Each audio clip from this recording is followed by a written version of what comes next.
Esta charla es parte de una serie de actividades que han surgido a partir de una convocatoria de la Secretaría de Extensión de la Unidad Académica Río Gallegos de la UMPA, que en el contexto actual en el que nos encontramos hemos procurado canalizar actividades para dar cuenta del rol de la universidad, y creo que hemos podido experimentar ya a esta altura que estas herramientas también son útiles para que podamos contactarnos y superar los límites físicos y estar proponiendo la reflexión y el estudio, el análisis y también la extensión y la transferencia a partir del apoyo en la virtualidad. Nosotros que somos firmes defensores de la presencialidad en cuanto a la educación superior y al impacto sobre el territorio, también estamos de alguna manera pensando estas herramientas como complementarias a esos otros espacios en los que desarrollamos el rol de la universidad. Y particularmente felicitar esta iniciativa y agradecer también la convocatoria que estamos en torno a la reflexión sobre la Patagonia Austral y particularmente sobre las huelgas patagónicas. Está convocando a un grupo muy diverso de profesionales y especialistas sobre la temática, tanto de la Patagonia Austral Argentina como de Chile. Así que una cálida bienvenida también a quienes nos están acompañando, y en particular a quienes lo hacen desde nuestro hermano país de Chile. También quiero resaltar la participación de nuestros alumnos en esta actividad, particularmente en la figura de Verónica Acuña, Marcela Altamirano, Ariel Cárcamo y Alan Kegal, que al menos son los que tengo conocimiento que están participando en colaboración con esta actividad, y celebrar que tengamos la posibilidad de encuentros de estas características para pensarnos y repensarnos desde la Patagonia Austral, y en un tono en que podamos ir construyendo, tomando la historia para la construcción de la identidad y la historia que nos hermana, que nos une en esta clave regional con Chile también. Así que felicitarte por la convocatoria y desearles que sea del agrado y de provecho de todos los asistentes. Muchísimas gracias. Muchísimas gracias, Guillermo. Bueno, con las palabras de nuestro señor decano de la Unidad Académica Río Gallegos, vamos a dar por iniciada esta actividad. En principio, como parte de la organización, me toca un poco dar el encuadre, el general de qué se trata esta actividad. Nosotros tenemos varias formas de trabajar en la universidad. Una de ellas es la curricularización de la extensión, que tiene algunas implicancias, que es un poco salir del esquema clásico del aula para trabajar con otros, para dialogar entre saberes, y un poco eso es lo que quisimos hacer en esta oportunidad, dado también aprovechándonos del lado positivo de la pandemia, que nos permite hoy tener entre nosotros invitados que, bueno, que están lejos geográficamente y que tal vez no hubiese sido tan sencillo hacerlo de otra manera, ¿no? De todas formas, originalmente esto se iba a tratar de un encuentro presencial. Con algunos ya había hablado de antemano, ahora lo estamos charlando para el año que viene. Nosotros damos una cátedra que se llama Seminario Historia Regional, que es un seminario optativo en el 4º año de la carrera del profesorado de Historia de la UMPA-UARG. Y ese seminario hace 3 años que lo dictamos con el profesor Carlos Águila, que aquí me acompaña, y tomamos varias decisiones, ¿no? Dijimos, bueno, va a ser sobre historia de la Patagonia, primera decisión. Segunda decisión, como es un seminario de cuarto año, nuestros estudiantes ya tienen como muchas herramientas como para después seguir profundizando estudios, por lo tanto vamos a privilegiar una mirada amplia, y eso también tenía un argumento que tiene que ver con nuestro diseño curricular, ¿no? Quienes trabajan en la provincia saben que la historia regional, contenidos de historia regional se deberían enseñar en el secundario, ¿no? En diversos espacios, no solamente por ahí en los tradicionales que pensamos como puede ser historia argentina, ¿no? Sino en algunos otros espacios del bachillerato orientado. Pero bueno, eso en el segundo bloque el profesor Mancilla nos puede ilustrar mucho mejor. Entonces, cuando tomamos esa decisión, dijimos, bueno, ¿cuándo arrancamos con la historia de la Patagonia y hasta dónde? ¿Cómo hacemos para llegar? Entonces decidimos algunos núcleos que nos parecían que eran importantes que estén como básicos. El primero fue la discusión respecto a la historia regional y lo que es una región, ¿no? Y desde ahí nos paramos para decir, bueno, nosotros entendemos a la región desde una perspectiva historiográfica amplia, donde esa región se construye, y se construye a partir de los problemas, es decir, nunca va a ser una región estática, sino que esa región va a cambiar según sea nuestro problema de análisis. Entonces empezamos con una Patagonia muy amplia, muy difusa, digamos, en esos límites, porque eran los inicios, ¿no? Sería cuando la Patagonia ingresa al imaginario, ¿no?, del mundo, ¿no?, a partir de comillas de este descubrimiento que hacen entre comillas, ¿no?, del Canal de Magallanes. Esa Patagonia, cuando llegamos a esta unidad, que es un poco ver qué pasa cuando los estados nacionales avanzan sobre los territorios indígenas y se apropian de esos territorios, bueno, ¿qué entendemos entonces por Patagonia, ¿no? ¿Y qué entendemos por Patagonia Austral? Entonces vamos achicando esa escala espacial de análisis. Entonces, en ese marco, de entender la Patagonia como una región y focalizarnos en lo que sería la Patagonia Austral, que también podemos discutir cuáles son esos límites de la Patagonia Austral, entendemos que, y coincidiendo un poco con los planteos de algunos historiadores, pero fundamentalmente Elsa Barbería, que abrió una puerta importante para nosotros para pensar la región, podemos coincidir más o menos respecto a qué tan autárquica era o no la región. Lo que sí estamos convencidos de que era una región que funcionaba de una manera integrada, ¿sí? Es decir, el sur de Chile y el sur argentino compartían un modelo económico, compartían formas de hacer, ¿no? En este caso había capitales que eran transnacionales, que estaban presentes tanto de un lado como del otro, y también había ese modelo económico tenía implicancias en las relaciones sociales, ¿no? Y los trabajadores también compartían esa misma matriz en términos generales, ¿no? Entonces esa región para nosotros, que es, como digo, no tan clara en sus límites, pero sí sabemos que estaba integrada, y creo que gran parte de nuestros invitados hoy van a poder dar cuenta justamente de esa integración.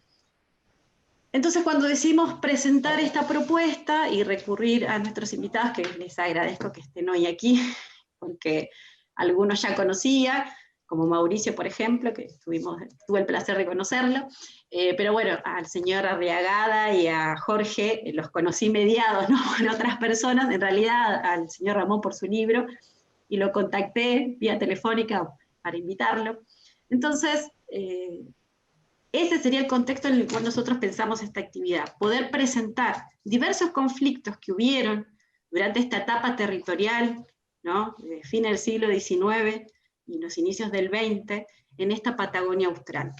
Nosotros en Santa Cruz, voy a ser más específica, hace mucho tiempo que se viene trabajando el tema de las huelgas, ¿no?, las huelgas patagónicas.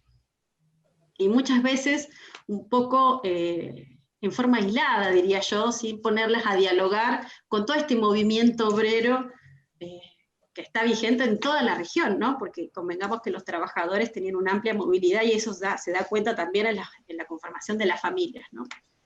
Quienes tenemos nuestras familias divididas en esta Patagonia chilena-argentina, tenemos claro ese vínculo, ¿no?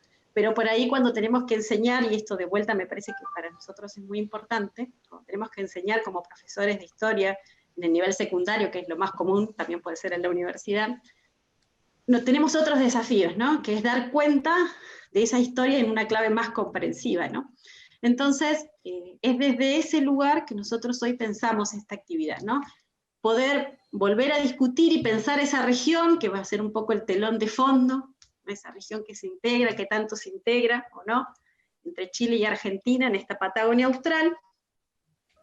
Seguramente, o sea, no nos da el tiempo para abordar también la cuestión de la conformación de los capitales, pero bueno, justamente nuestro primer invitado nos va a dar ese encuadre general de contradicciones entre el capital y el trabajo. Esperamos que para el año que viene pueda ser también un espacio para profundizar allí, porque creo que hay bastante investigación al respecto. Pero también poder mirar, ¿no?, de vuelta este modelo económico, repasar sus implicancias, y que vamos a poder verlos a través del conflicto con los trabajadores, ¿no? También me parecía importante que era bueno ver cómo se comportaban estas empresas desde los inicios, por eso me parece que el trabajo de Mauricio es muy importante para dar cuenta de estas lógicas que maneja el capital desde muy tempranamente, estas compañías explotadoras que no difieren mucho unas de otras en sus formas, ¿no? Entonces nosotros creemos que realmente esta es una invitación para poder ver los conflictos en una clave regional, ¿sí?, que nos sirva para comprender esta Patagonia Austral que, como digo, es bastante difusa, ¿no? Y antes de darle ya la palabra a los estudiantes que hoy van a ser los coordinadores de este evento, me voy a llamar al silencio, quiero agradecer fundamentalmente a la Casa Salesiana, quien nos prestó la sala y ahora, bueno, nos ha salvado para la transmisión en vivo de este evento, ¿no? Por diferentes problemas técnicos no pudimos hacerlo en nuestro canal de YouTube, así que se está transmitiendo en el canal de la Casa Salesiana. De todas maneras, hemos avisado ya a prensa para que lo pueda comunicar, pero bueno, si saben de alguien que no puede seguir el evento, por favor le avisan que es en el canal de YouTube de la Casa Salesiana. Bueno, sin mucho más preámbulo, creo que hay muchas cosas para discutir, para pensar. Creo que la historiografía acerca de las huelgas todavía le falta, así como una vueltita más para repensar, y que las tenemos que mirar así en esta invitación a mirarla en una clave regional, ¿no? En una región que realmente funcionaba de manera articulada no solamente los capitales, sino también el movimiento obrero, los trabajadores y las familias, ¿no? Si miramos la parte social de cómo se conformaron esas familias, creo que también tenemos evidencias para dar cuenta de ello. Entonces, me parece que hoy se pueden abrir muchas aristas para repensar las huelgas y sobre todo también pensarlas en clave de docentes, es decir, lo que nosotros después vamos a transmitir a nuestros estudiantes y que no sea, como pasa en nuestro caso, que las huelgas son como mucho media carilla en el libro de texto elaborado desde la Nación, no desde el centro, y que no explica nada de la región y del funcionamiento, sino que de repente aparece como un conflicto aislado, ¿no? Desde ese lugar es la invitación a pensar, además en un momento en que recordemos que los estados nacionales estaban construyendo soberanía. Se habían apropiado del territorio, ¿sí?, habían impuesto determinadas pautas, pero lo cierto es que no había una presencia efectiva, ni podríamos mucho menos argumentar que para inicios del siglo XX el Estado realmente era soberano en un territorio extenso que desconocía, ¿no? Y que también podemos poner en tela de juicio que ese nacionalismo que intentaban construir tiene sus límites en el capital, porque cuando estaban, digamos, en peligro la propiedad o el capital, ahí no había problemas de si sos chileno o sos argentino de la frontera, que sí se imponen para otras cosas. Entonces, detrás de todo esto también están esas construcciones de soberanía, esos intentos de chilenizar, argentinizar, que vamos a ver seguramente mucho más claramente después, ¿no? Así que bueno, con todo este panorama abierto, les doy la bienvenida, agradezco a todos por su tiempo, por haberse sumado a esta actividad. Sé que estamos en un momento del año complejo, difícil, con muchas actividades, así que agradezco a todos nuestros invitados que se hayan tomado el tiempo para poder participar. Tenemos una variedad de miradas, ¿no? Antropólogos, sociólogos, arqueólogos, lo veo ahí a Miquel que también se ha sumado ya a la actividad, va a estar a la tarde desde la arqueología.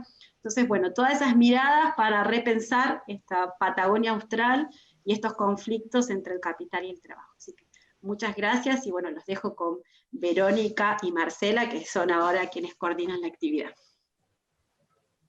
Buenas tardes a todos, ¿cómo están? No sé si se me escucha. Sí, sí, todo bien. No, gracias.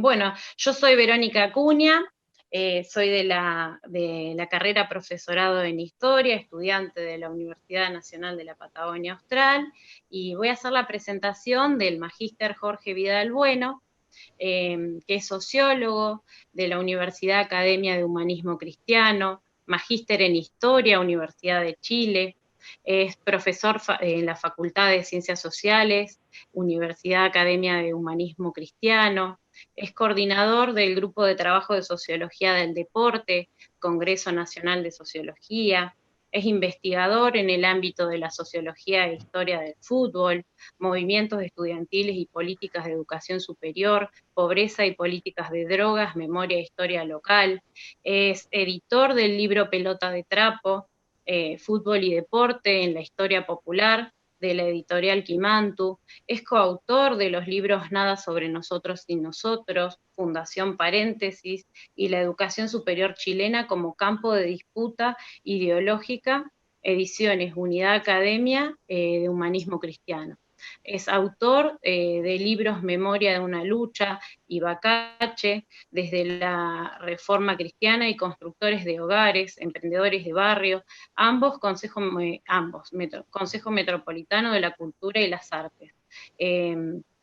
Estuvo en artículos y ponencias en congresos nacionales e internacionales sobre deporte y educación superior, y el último artículo publicado es Periodistas de Estadio, Intelectuales, Clase Media, revista Ciencias Sociales, volumen 27, número 41. Universidad Arturo Prat, 2019. Jorge, no sé si estás ahí, te damos la palabra. Sí, sí, estoy acá. Quisiera confirmar que me escuchan bien. Sí, se escucha perfecto. Muchas gracias. Muchas gracias. En primer lugar, quisiera agradecer la invitación que realizaron para exponer en este evento académico y, por qué no decirlo, también de reflexión política sobre las huelgas patagónicas a inicios del siglo XX.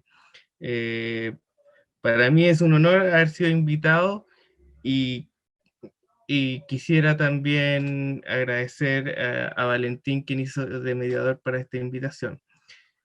Por otro lado, una vez que Isabel me pidió un título tentativo para la presentación, escogí el título Cotidianidad, Contradicción y Lucha de Clase, y a poco andar me di cuenta que estaba metido en un lío muy grande, porque son textos, o sea, son reflexiones que no se alcanzan ni siquiera a plantear en el tiempo que tengo asignado para la presentación. Por lo tanto, quisiera esbozar algunos, si quisiéramos decirlo así, algunos apuntes respecto al tópico que voy a desarrollar. También quisiera hacer una advertencia si alguien por ahí está pensando que se va a encontrar a un sociólogo que va a realizar una reflexión desde la teoría de estos conceptos. Los voy a defraudar, porque en mi lógica de doble militancia de sociólogo e historiador, no puedo comprender una sociología e historia que no contengan reflexión teórica y investigación empírica a la vez. En ese sentido me considero muy próximo a las ideas de Bourdieu, por ejemplo, para quien las teorías son más que nada programas de investigación y reflexión, y no considero que los conceptos y categorías de análisis estén clausurados y que una vez definido no podamos hacer nada con esas categorías de análisis. Desde ahí me planteo. Y también, en este sentido, también no puedo dejar de señalar que un conjunto de estas reflexiones y categorías con las cuales vamos a esbozar la exposición surgen a raíz de los procesos de investigación principalmente en el fútbol, los caracteres contradictorios que existen en las prácticas deportivas, y de hecho, en este campo de la historia y sociología del deporte, comenzó en América Latina muy influenciado por lo que se denominan los estudios culturales en el análisis de las identidades principalmente, pero a partir de la obra señera del historiador argentino Julio Freudenberg y de la historiadora norteamericana Brenda Elsey, el fútbol comienza a problematizarse desde la historia social y la historia política de los países, en este caso Chile y Argentina. De hecho, uno de los fundadores de los estudios socioculturales del deporte en América Latina, como lo es Pablo Alabarce, en 2014 sostenía que este tipo de análisis era uno de los déficits que tenía este campo de estudio. Y en ese sentido, desde ahí, también yo he desarrollado mi última investigación y mis últimas publicaciones. Pero entremos en materia. Quisiera partir por el concepto de contradicción, que es central en el pensamiento del marxismo, y a mí me gusta más que del marxismo, del materialismo histórico, como propuesta de análisis de la realidad social. Muchas veces olvidamos que este concepto Marx lo trae, no es una construcción de él, sino que lo trae desde la filosofía hegeliana, principalmente desde la fenomenología del espíritu, pero la articulación que hace Marx es que en vez de plantearlo para el mundo de las ideas, lo impregna en la realidad social y en las condiciones materiales de existencia. Es así como Marcuse, en un texto denominado Razón y Revolución, sostiene: la dialéctica toma los hechos como elemento de una totalidad histórica definida, de la cual no pueden ser aislados. En este punto, insisto con que no hay que olvidar la raíz hegeliana de Marx, y aquello está muy bien documentado en una de las últimas biografías publicadas sobre Marx, que es la de Stephen Jones, Entre la grandeza y la ilusión, una muy buena biografía que intenta hacer un foco de historia intelectual. Pero, ¿qué es una contradicción? Es una interrogante. Marx define que la principal contradicción en la formación social capitalista es entre el capital y el trabajo, es decir, entre los procesos de apropiación del trabajo, y que es el trabajo el que genera la riqueza, pero el trabajador no se ve beneficiado de ese proceso. ¿Cómo sería posible eso? ¿Cómo es posible que aquel que genera la riqueza no se vea beneficiado? En ese sentido, Marx postula que ahí cumple un papel central lo que va a denominarse la ideología.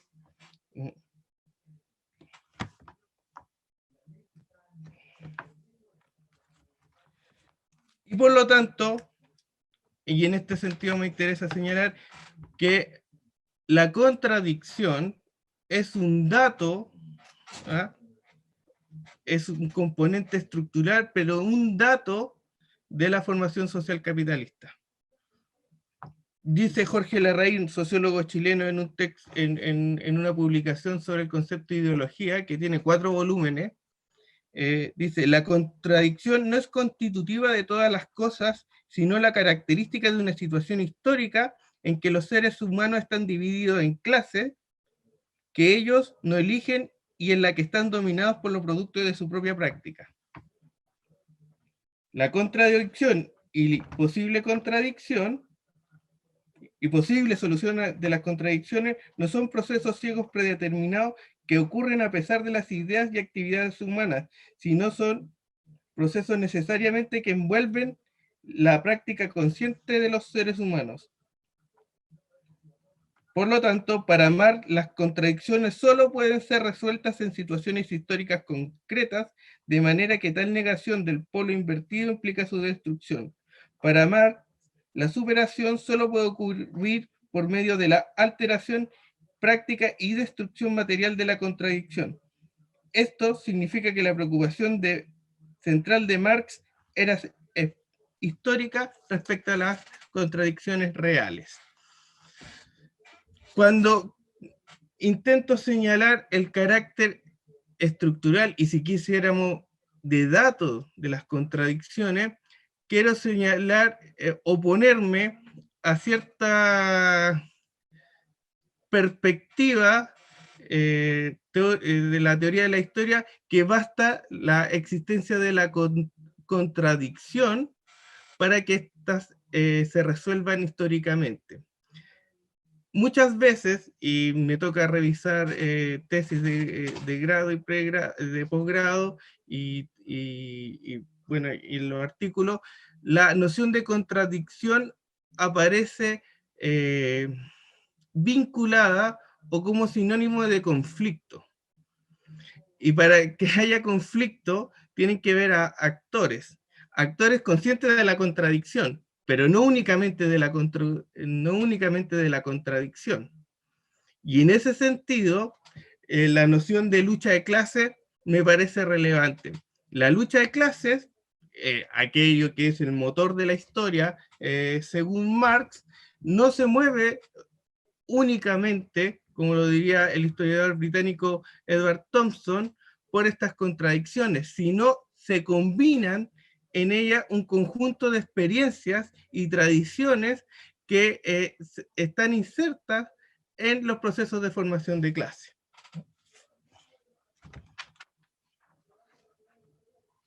Y por lo tanto, la definición o la reflexión en torno al concepto de clase en Edward Thompson está inevitablemente ligado al proceso de lucha de clases. Dice Thompson, clase en su uso heurístico es inseparable de la noción de lucha de clases. En mi opinión, se ha prestado una atención teórica excesiva, gran parte de la misma claramente histórica, a clase y demasiado poco a la lucha de clases. En realidad, lucha de clases es un concepto previo, así como mucho más universal. Para expresarlo claramente, las clases no existen como entidades separadas que miran en derredor, encuentran una clase enemiga y empiezan luego a luchar. Por el contrario, la gente se encuentra en una sociedad estructurada, en modos determinados, crucialmente, pero no exclusivamente en relaciones de producción. Experimentan la explotación o la necesidad de mantener el poder sobre lo explotado, identifican puntos de interés antagónico, comienzan a luchar por estas cuestiones y en el proceso de lucha se descubren como clase y llegan a conocer este descubrimiento como conciencia de clase. La clase y la conciencia de clase son siempre las últimas, no las primeras, fases del proceso real histórico. Esto lo señala en un artículo que Thompson titula Lucha de clases sin clase. Y en este sentido, los conflictos de clase que están insertos en el capitalismo se deben, y lo que está señalando Thompson, y lo que señala la propuesta de Thompson, se debe a una vinculación entre los procesos de explotación de algún modo, o sea, los procesos más bien estructurales, y también la trayectoria histórica de las clases que se van formando. Es decir, de ahí la centralidad del concepto experiencia. La experiencia en la clave de Thompson es el vínculo o lo que vincula históricamente las personas, los seres humanos de carne y hueso, los procesos históricos y las estructuras con su vida cotidiana. Y en la vida cotidiana, en esa vida cotidiana donde no solamente producimos, sino que también compartimos alegría y tristezas con nuestra familia, vamos a fiestas, realizamos múltiples prácticas y también reproducimos un conjunto de actividades que no solamente están en el ámbito de la producción. La lucha de clase, en este sentido, es una lucha en que se da, por un lado, se conjugan estos elementos de la experiencia, ¿ah? Donde están los procesos de explotación, ¿ah? y las lógicas propias del capitalismo, pero todo el conjunto también de tradiciones que arraiga a los sectores subalternos. No es casual que diversas manifestaciones en momentos de conflicto adquieran un componente carnavalesco en algunos casos, como por ejemplo, acá en Chile lo hemos visualizado a raíz del conflicto y de las movilizaciones, masivas movilizaciones en las que hemos estado insertos desde octubre del año pasado. Por ejemplo, hay un graffiti que se ha repetido mucho en los muros de Santiago, que proviene de la tradición anarquista, que combina esta lógica antiautoritaria, pero también tiene un carácter, tiene una tradición mariana, en el sentido que se raya contra toda autoridad menos mi mamá. Es decir, o sea que ahí el componente de humor que está presente en ese escrito, en ese graffiti, está condensado, por un lado, la ideología anarquista, pero también, también esta tradición mariana en que las madres son un soporte de autoridad muy relevante en la constitución de las familias latinoamericanas. Y en este sentido, también hay que entender el conflicto de clase, la lucha de clase, donde se conjugan todos estos elementos. Y tiene que ver con vestimentas, tiene que ver con enunciados, tiene que ver con colores a veces. En la historia del fútbol es muy sorprendente observar cómo, por ejemplo, al inicio o del siglo XX, la cantidad de equipos que se llamaban Estrella Roja. ¿Ah? Así Jorge, como... ¿Sí? Jorge, era para avisarte que les vamos a dar 20 minutos a todos y nada, te quedan 5 minutos, Ya. ¿sí? Como para hacer la idea. Ya, sí. Gracias. Y por lo tanto, lo que me interesa es que la lucha de clases tiene ese componente que proviene de la tradición, pero que está inserto en aquello que se ha denominado vida cotidiana. Y este concepto que entre el marxismo no cuenta con la mejor publicidad, podríamos decirle que es un concepto clave a mi entender y quien lo ha abordado desde el marxismo de forma bastante interesante es la filósofa húngara Agnes Heller, discípula de Lukács, el autor de Historia y Conciencia de Clase. Para Hellner, la vida cotidiana es el conjunto de actividades que caracterizan la reproducción de los hombres particulares, los cuales a su vez crean la posibilidad de la reproducción social. Es decir, que es la vida cotidiana donde se reproduce socialmente una parte importante de la vida.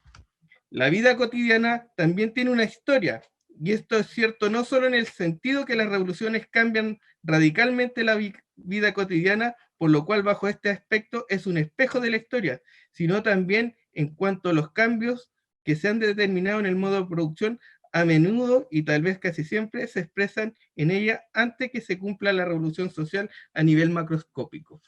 Es decir, que en la vida cotidiana, en en ese nivel, es posible observar antes los procesos de transformación más globales desde la perspectiva de Gellner. Por ello, Gellner va a plantear que la vida cotidiana hace de media hora hacia lo no cotidiano y es la escuela preparatoria para ello.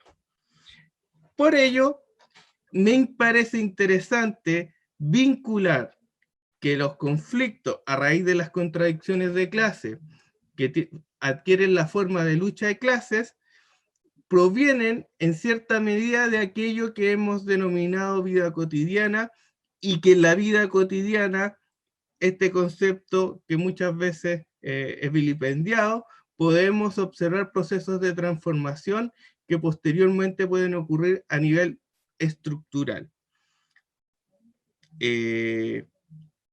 Por ello, me parece relevante vincular estos conceptos, o entregar estos pinceladas de estos conceptos en una reflexión sobre la historia regional, porque muchos conflictos, muchas de las contradicciones que las contradicciones pueden ser igual en distintos ámbitos, adquieren formas distintas en regiones distintas a partir de las tradiciones y las vidas cotidianas diferentes que adquieren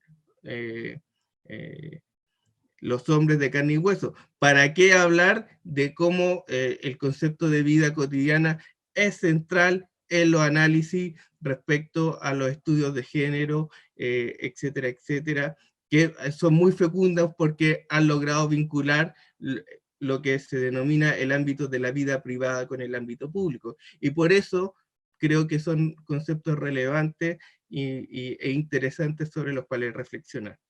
Agradezco el espacio y el tiempo que me han entregado, y nada, espero que haya sido de su agrado esta exposición que he realizado. Muchas gracias.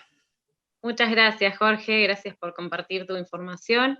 Ahora le damos la palabra a Marce para la siguiente presentación. Marce, ¿estás ahí? Sí, hola, Vero, ¿se escucha bien? Sí, se escucha perfecto. Buenísimo. Bueno, buenas tardes. Mi nombre es Marcela Altamirano. Soy alumna del profesorado en Historia de la Universidad Nacional de la Patagonia Austral. Y bueno, y en esta oportunidad voy a presentarles al magíster Mauricio Osorio Pefau. Él es antropólogo social por la Universidad de Chile, con un diploma en textiles andinos de la Universidad Católica de Chile y otro diploma en gestión cultural y comunicación de Flaxo, Argentina. Es miembro de la Sociedad de Argentina y Geografía de Aysén e investigador asociado del Centro de Investigación en Ecosistemas de la Patagonia en CIEP. Publicó artículos sobre artesanía, identidad y cultura, historia social de Aysén, turismo científico, en revistas de circulación general y académica. Publicó además los libros de investigación histórico-antropológica, otras narrativas en Patagonia en 2007, junto a Gonzalo Saavedra y Héctor Velázquez, Antiguas historias del Valle Simpson, región de Aysén en 2014, La tragedia obrera de Bajo Pisagua, Río Báquer, 1906, El origen del cementerio Isla de los Muertos, comuna de Tortel, y también ha publicado libros de poesía y literatura infantil. Bueno, Mauricio, te damos la bienvenida, esperemos disfrutes de este evento y te cedo la palabra. Adelante, Mauricio, con su exposición. Bueno, muy buenas tardes, muchas gracias. Gusto estar con ustedes. Gracias por la invitación. No sé si se escucha bien. Si me pueden decir, perfecto. Sí, sí, se escucha bien. Muchas gracias por la invitación a conversar sobre un tema que me ha ocupado los últimos años también de trabajo acá en Patagonia chilena. Me gustaría... Voy a compartir pantalla. Y me dicen, por favor, si está bien. Sí, se visualiza, sí. Bueno, me gustaría situar esta presentación en el marco de lo que podría plantearse como antecedentes de todo lo que posteriormente sería el movimiento obrero que se va forjando en la Patagonia, chilena y argentina, porque en sí este hecho, esta tragedia, esta muerte de una gran cantidad de trabajadores de origen chilote, ocurre en un momento en que el territorio que hoy conocemos como Aysén era un territorio sin un poblamiento demasiado antiguo, estaba siendo ocupado por ganadería, por estancias ganaderas, por empresas ganaderas, pero todavía no pertenecía en propiedad las dos regiones administrativamente funcionando en esa época, como principios del siglo XX, que sería la provincia de Yanquihue y al extremo sur el territorio de Magallanes. Y por lo tanto, las faenas o el trabajo, el desarrollo capitalista que ocurría en estas tierras era una situación bien excepcional, ¿ya? Sin embargo, no por excepcional, no estaba conectada con todo lo que estaba ocurriendo, tanto en Patagonia como en Chile en general, que es uno de los temas interesantes de la investigación que realicé, porque hasta que no empecé a conformar este corpus de información, se creía que lo que ocurría en este territorio era algo que estaba casi aislado de todo lo que estaba aconteciendo en otras zonas cercanas. Voy a intentar cumplir con el plan de la presentación, pero tal vez se me hace muy largo. Extenderme, me lo dicen nomás porque es un tema que me apasiona mucho, entonces voy acumulando información. Con cinco temas, voy a hablar rápidamente del contexto, de la ubicación y de la época, qué ocurrió específicamente en la zona donde vamos a situarnos, las materialidades que se generaron y también las materialidades que fueron silenciadas por más de 100 años para ir hacia un proceso de vindicación que hemos hecho durante los últimos años en Aysén y en Chiloé, y luego mostrarles cómo este proceso de investigación no está cerrado, sino que pese a haber presentaciones, pese a haber un libro con varias ediciones, la investigación sigue abierta, siguen apareciendo antecedentes. Bueno, Bajo Pisagua, o la desembocadura del río, se encuentra en la zona, en el área del Golfo de Pena, Canal Báquer hacia el interior, y es la desembocadura del principal río de Chile, que es el río Báquer, el más grande, el más caudaloso, ¿ya? Actualmente es parte de la comuna de Tortel. La localidad de Tortel está muy cerca del área donde ocurrió la tragedia de Bajo Pisagua en 1906. Ese es un mapa más detallado. Ustedes ven a su izquierda el Golfo de Penas, el canal Mesiera abajo y la entrada al canal Báquer, llegando a la zona de Bajo Pisagua, la desembocadura del río Báquer. Este es un extracto de un plano antiguo del año 1920, que es un plano que identifica todo el área que se concesionó por parte del Estado a particulares y luego conformaron algunas empresas que tuvieron éxito, otras empresas que no funcionaron, y para lo que nos ocupa, esta zona se le otorgó a una persona de Llanes de nombre Juan Bautista Contardi. Y acá se instaló esa ganadera que fue la responsable de la tragedia. Aquí este otro mapa, que es un poco posterior a 1920, es de la segunda empresa ganadera que se instaló en el mismo territorio, luego de el fracaso y otros intentos de instalación de ganaderas ahí, que fue la estancia Posada Hobbs y compañía, que también tenía intereses en otras zonas de Santa Cruz y también de Magallanes. Ahora, es interesante detenerse un poquito en el tema de las ganaderas que querían hacerse de esta área, entre varias otras del territorio de Aysén, porque esta primera ganadera, la que aparece en esta imagen, formada desde la concesión Contardi, es una empresa que se forma a partir de capitales cuyo origen es las ciudades de Valparaíso y Santiago, y no como se ha sostenido por la historiografía magallánica y también de otras zonas del país, no tiene capitales realmente de Magallanes, que estarían asociados a estos grandes capitalistas como Menéndez o como los Brown, ¿ya? Los capitales son específicamente del centro del país y principalmente de un gestor que actuó en las sombras para formar esta compañía y cuyo nombre era Julio Subercaseaux Brown, pero no del mismo apellido de Maurice Brown o Mauricio Brown de Magallanes, sino que es un apellido de origen inglés. Subercaseaux Brown entonces forma esta compañía, consigue a los inversionistas que dan vida a la compañía explotadora del Báquer, pero él siempre se mantiene como atrás, es un capitalista que funciona en esta lógica de no ser el que aparece, ¿ya?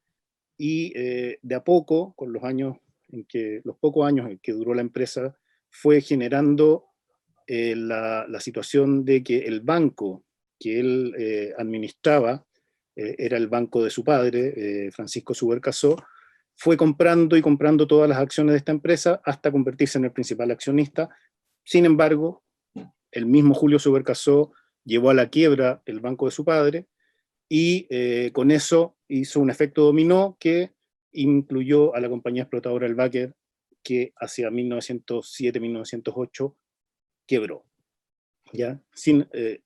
La tragedia de los obreros chilotes en 1906 ocurre un poco en ese contexto, en esa forma de creación de esta compañía ganadera. Perdón. Bueno, ¿en qué época estamos en Chile? Estamos en la época de los gobiernos parlamentarios, más o menos a la mitad del periodo parlamentario, después de que la Guerra Civil de 1891 se derrota a Balmaceda, y el Parlamento, en definitiva, se toma este poder y se lo va alternando entre quienes tenían una mirada conservadora y quienes tenían una mirada liberal, que en definitiva era la misma oligarquía.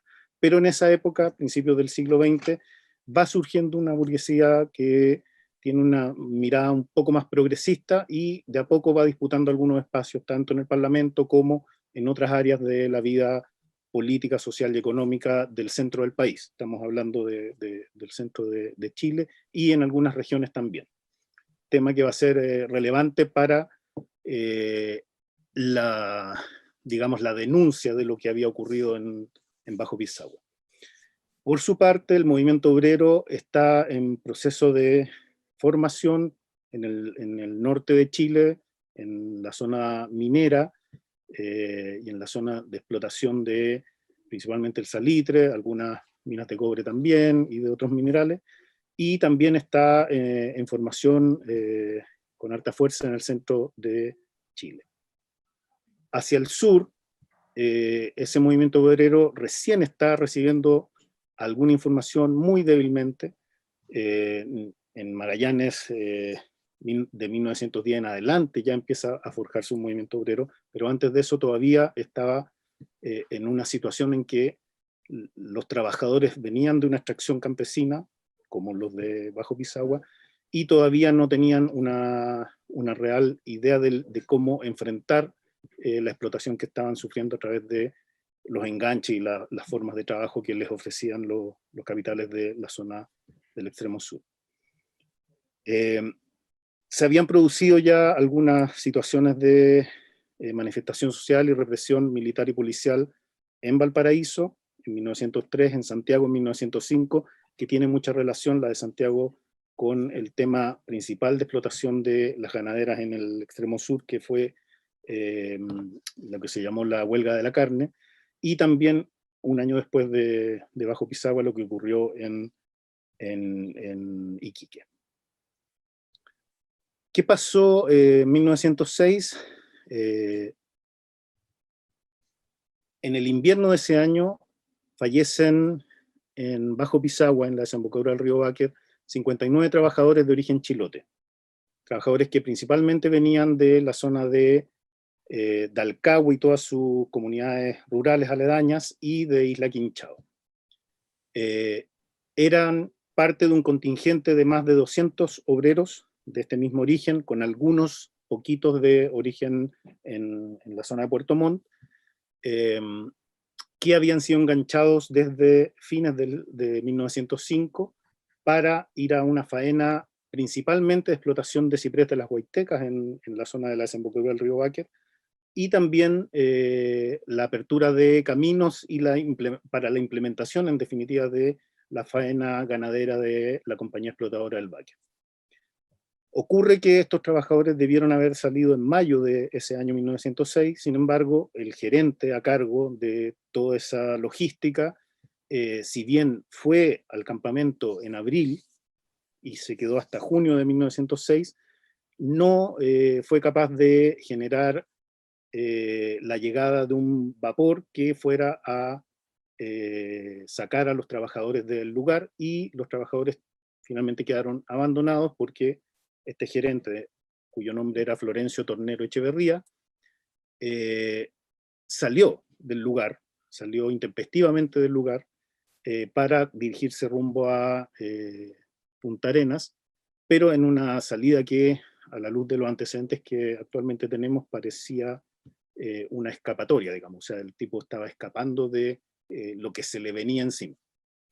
Los trabajadores quedaron ahí por 3 meses, se les acabó el alimento, no tenían alimento suficiente que les proveyera la naturaleza, sin embargo, consumieron lo que pudieron de huemul y de otros animales que habían en el área, y empezaron, según todos los antecedentes de prensa de la época, a sufrir un brote de escorbuto. Eso es lo que la prensa de la época denunció. Hambruna, o sea, abandono, hambruna, brote de escorbuto, muerte de 59 de estos trabajadores. Los mismos trabajadores generaron entonces un sitio de inhumación para sus compañeros, que es el que actualmente conocemos en Chile como Cementerio Isla de los Muertos, monumento nacional bajo la ley de patrimonio nacional, y por fin considerado, o comenzando a ser considerado, como un sitio de memoria finalmente, porque esta investigación ha logrado traer nuevamente a estos obreros, incluso con sus nombres, que siempre estuvieron al alcance de quien los hubiera buscado en la prensa de la época.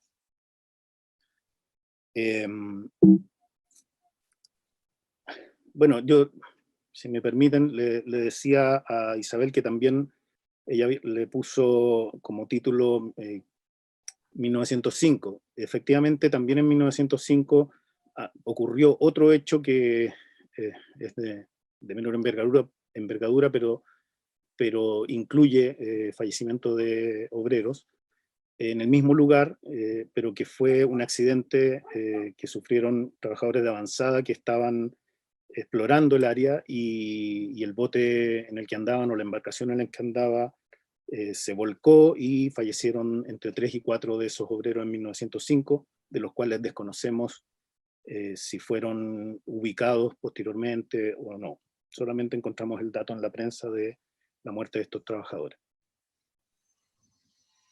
Bueno, dentro de las materialidades que permiten conocer esta historia está el cementerio que ya les comenté, Isla de los Muertos, cementerio que tiene 33 cruces, bueno, 34 en estricto rigor, pero que 33 de ellas corresponden a los trabajadores que fallecieron entre el 7 de julio y el 30 de agosto de 1906. Todos creemos que bajo rito de sepultación de estilo chilote, porque fueron finalmente sepultados allí por sus propios compañeros.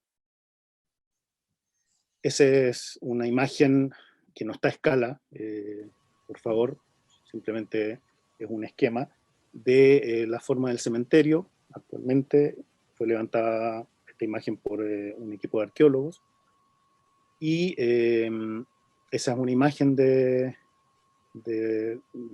una de las hileras de cruces.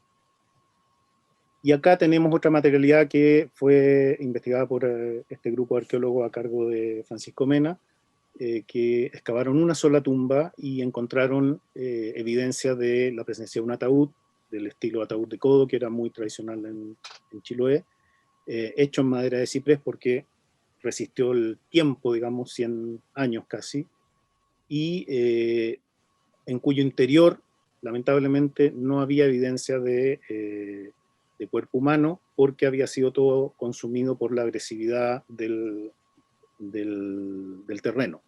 Solo se encontró... ¿Sí? Ya se me acabó el tiempo. Le quedan unos 4 minutitos para ir cerrando. Oh, viste, yo sabía que no me iba a alcanzar. Bueno, vamos a pasar de largo. La presentación se las puedo dejar. Me interesa comentarles que esta tragedia siempre estuvo documentada. La historia que nos contamos respecto a que esto era un misterio, de que nunca íbamos a saber qué pasó con los trabajadores, y su levantamiento paradójicamente como un sitio de visita turística, está siendo cuestionado actualmente, básicamente porque logramos dar con testimonios, por ejemplo, estas fotografías que son del 1906, publicadas por la empresa, creemos, y logramos dar también con el registro de las muertes de los trabajadores, los nombres de los trabajadores, publicadas también en 1906, en un diario que era de propiedad de justamente un militante radical de Puerto Montt, de esta burguesía emergente, pero con ideas un poquito más progresistas, y logramos entonces vindicar a estos trabajadores de 1906, ya que ya no son anónimos, ya sabemos sus nombres y sus apellidos, y esa es la lista de trabajadores.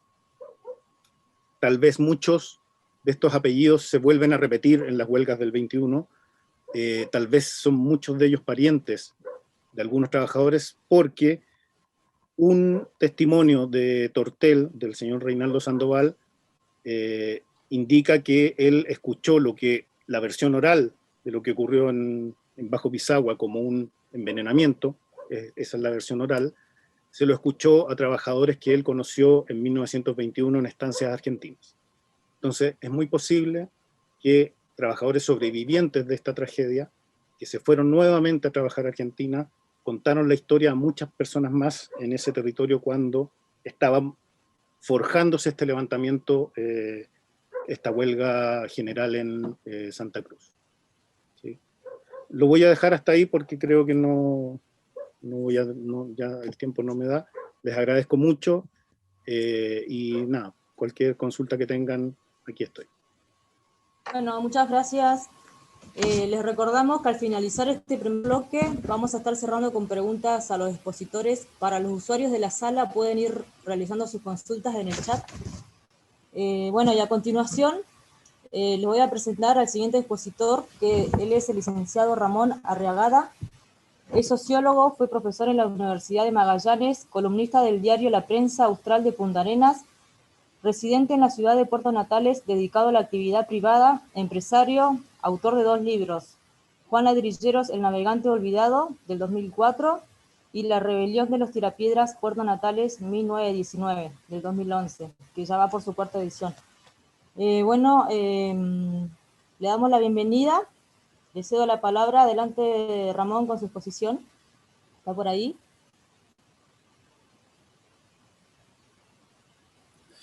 Muy buenas tardes a todos.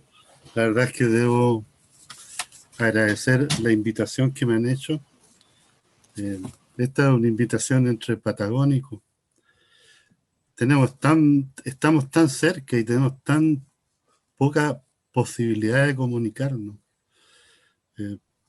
Sin ir más lejos, Nosotros aquí al lado de Puerto Natales tenemos un yacimiento argentino que es Río Turbio, donde hay dos poblados que son Río Turbio y 28 de noviembre, y que cuando uno va volando en el avión desde el norte del país hasta la Patagonia, se da cuenta que prácticamente estamos en el mismo interland, en el mismo lugar, y bueno, y uno se imagina que son las mismas vivencias, las mismas raíces, y por lo tanto esta lejanía no es buena, no hace bien. Y yo quiero contar un poco, lo mío es más de experiencia, porque en el año 1981, por mi condición de sociólogo, me vi impedido de seguir haciendo docencia en Chile, específicamente en la Universidad de Magallanes, pero también en ese tiempo se daba mucho la censura hacia los profesores y los académicos en las universidades que planteaban posiciones disidentes. Yo indudablemente no soy patagónico, vine desde afuera, pero hubo un enamoramiento de la Patagonia. Por lo tanto, cuando llegó la instancia en que tenía que decidir respecto a qué es lo que iba a hacer de mi futuro y por lo tanto el futuro de mi familia, opté por quedarme en Magallanes y específicamente en Puerto Natales. Ahora, ¿qué sucedía en ese tiempo cuando yo llegué a Puerto Natales? Se daba una situación bien especial, porque resulta que a raíz de esta cuasi guerra del año 1978, la verdad es que habían sido despedidos del mineral de Río Turbio alrededor de 2.500 obreros chilenos, los cuales no tenían trabajo. Y el gobierno chileno se vio en la obligación de enviar a una gran cantidad de ellos, deportarlos prácticamente de regreso a Chiloé. Entonces, la verdad es que no daba el espacio, ni tampoco daba la posibilidad de poder realizar o de poder, podríamos decir, pensar en seguir desarrollando teorías sociológicas, ni tampoco poder ir desarrollando marcos teóricos, sino que había que ir a lo práctico. Y esta inquietud intelectual, esta inquietud cultural, o llámese esta actitud telúrica de amor a la tierra, me llevó a pensar que yo, como cientista social, podía hacer una gran contribución a lo que era la identidad y más que nada la identificación del chileno de esta parte del país con su tierra, con sus orígenes. Y por casualidad me encontré con un texto de un historiador mexicano que es González y González, quien ha teorizado mucho respecto a lo que es una tendencia muy popular en Centroamérica que se llama la microhistoria. Es decir, de cómo nosotros escribimos a partir de las vivencias y a partir de las características de las instancias, los desarrollos históricos que han tenido nuestras localidades.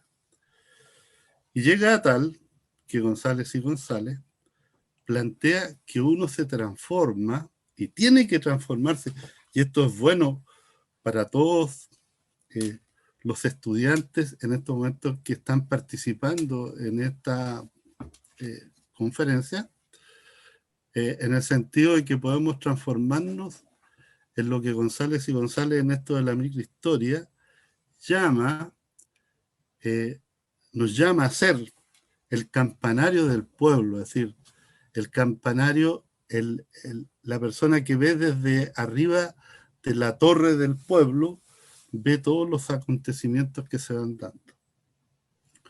Cuando yo llego a Puerto Natales, comienzo inmediatamente en esta inquietud intelectual a preguntar por alguna bibliografía que me permitiera ver qué es lo que había sido y qué es lo que era la historia de Puerto Natales, y la verdad es que no encontré nada.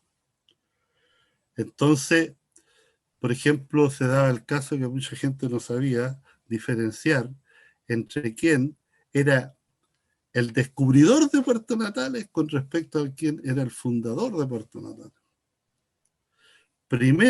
Por lo tanto, primera tarea para este cientista social que consideraba que la historia era el arte de recordar. Para mí la historia es el arte de recordar. Y por otra parte, leyendo un libro, yo no me acuerdo si es de Tolstoy la cita, pero es bien conocida, y dice: escribe sobre tu aldea y serás universal. Por lo tanto, estaban claros los tres elementos que me guiaban a escribir y a investigar sobre la historia de Última Esperanza, que es la región donde está ubicado Puerto Natales como capital.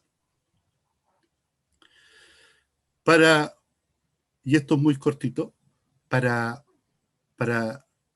decirle a los natalinos y a la gente que vivía acá quién había sido el descubridor de Última Esperanza, tuve que meterme en la historia de un navegante español llamado Juan Lagrillero. Y de ahí, por lo tanto, sale el libro Juan Lagrillero, el navegante olvidado, que en el año 1559, enviado por el gobernador García Hurtado Mendoza desde Concepción, navega en busca del estrecho para lograr tomar posesión del estrecho en nombre del Virreinato del Perú, de la Corona de España y a la vez de la Gobernación de Chile. Cuestión que cumple y en cuya misión, por estos canales tan agrestes, jamás regresa al lugar de donde partió. En segundo lugar, ¿qué es lo que realmente sucedió en la Patagonia a partir, yo digo, del año 1874, que permite unificar ambas historias? En el año 1874, en un barco que hacía la navegación entre Buenos Aires y la ciudad de Punta Arenas, llegan dos personajes. Uno es Carlos Moyano, conocido en la historia argentina, y el otro es José Menéndez, conocido en la historia de la Patagonia chilena. La misión de Moyano era, al ser enviado por el gobierno argentino después de los tratados de 1880, donde Chile entrega, ¿no es cierto?, parte importante de la Patagonia a la República Argentina, era dimensionar los territorios de Santa Cruz y hacer entrega de tierras a quienes quisieran formar parte de la colonización de estos territorios de la provincia argentina de Santa Cruz. Él sabía que en Santa Cruz no iba a encontrar personas dispuestas a esta etapa o a este desarrollo comercial y a la vez de tipo capitalista, ¿no? Pero él sabía que había un núcleo en el sur, que era Punta Arenas, donde se había concentrado una gran cantidad de inversionistas, entre los cuales el más importante era un navegante portugués llamado José Nogueira, al cual se le habían otorgado 1 millón de hectáreas en la Tierra del Fuego chilena, y que le había posibilitado traer las primeras ovejas desde las Islas Malvinas para el desarrollo ganadero de esta parte del sur de Chile. Pero ahí hay que señalar que José Nogueira, teniendo la mejor buena intención de desarrollar la crianza de las ovejas, debía necesariamente ocupar un territorio que ancestralmente había pertenecido a los Ona o a los Selman. Y ahí conocemos toda la historia, lo que significa el exterminio, aborígenes nativos que no tenían el concepto de propiedad privada, y voraces o bien ambiciosos inversionistas que lo que querían era entregarle el máximo de rendimiento a esas tierras. Eso sucede en 1874. No nos olvidemos que en 1873 visita gran parte de la Patagonia un científico argentino. Algunos hablan de científico, otros dicen que es un mero practicante, ¿ya? Me refiero, ¿no es cierto?, a Francisco el Perito Moreno, quien abre, ¿no es cierto?, la perspectiva de llegar a una explotación de tipo ganadero en esta parte de Argentina. Siguen transcurriendo el tiempo y en 1890 llega a Punta Arenas un gobernador llamado el gobernador Señoret, que era un oficial de la Marina chilena que venía encargado a desarrollar la ciudad de Punta Arenas y desarrollarlo económicamente y a la vez darle las posibilidades a los que ahí vivían para poder desarrollar actividad económica. Señoret, el gobernador Señoret, es el que ofrece la posibilidad a un ciudadano de origen alemán que se llama Hermann Eberhard, que por ese tiempo se le habían asignado 10.000 o 20.000 hectáreas en la zona de Santa Cruz, específicamente cerca de Gallego, para poder venir a explorar lo que se llamaba en las cartas de navegantes como Fitzroy el espacio de Last Hope o Última Esperanza, cuestión que cumplió y transmitió la noticia en la ciudad de Punta Arenas de que en esta parte, en Última Esperanza, había campos aprovechables para el desarrollo de la ganadería. En 1905 tenemos que hay alrededor de 600 personas viviendo en esta parte donde vivimos nosotros, que es Última Esperanza. Pero en el año 1905 se produce un hecho que desde el punto de vista de la historia podemos decir que es un hecho absurdo. Porque estos pobladores que habían posibilitado que la región de Última Esperanza quedara en manos de Chile, después del laudo arbitral del año 1902, sus tierras fueron rematadas en Santiago por especuladores de la tierra, los que posteriormente las traspasaron a la Sociedad Explotadora Tierra del Fuego. Sociedad Explotadora Tierra del Fuego, que era una filial de una transnacional llamada Tancanfop, ¿ya? Y que tenía su asiento y oficinas en Valparaíso. El año 1910, la Sociedad Explotadora Tierra del Fuego tenía 3 millones de hectáreas, tanto en la República Argentina como en la República de Chile. En 1919 se termina de, en 1915 se termina de construir en Puerto Natales un frigorífico que aún existe, que se llama el frigorífico Boreas, donde en la temporada dedicada a la matanza se faenaban, es decir, claro, se faenaban alrededor de 250.000 cabezas de ganado y donde llegaban alrededor de 1.000 trabajadores procedentes desde Chiloé, fundamentalmente donde eran enganchados, y de la zona central de Chile. En 1915 se inaugura este frigorífico que ocupa gente solamente en la temporada de que llamamos ganadera, partiendo en octubre con la esquila y terminando en el mes de marzo, ¿no es cierto?, con la exportación de los productos de los frigoríficos hacia los mercados europeos, fundamentalmente Inglaterra.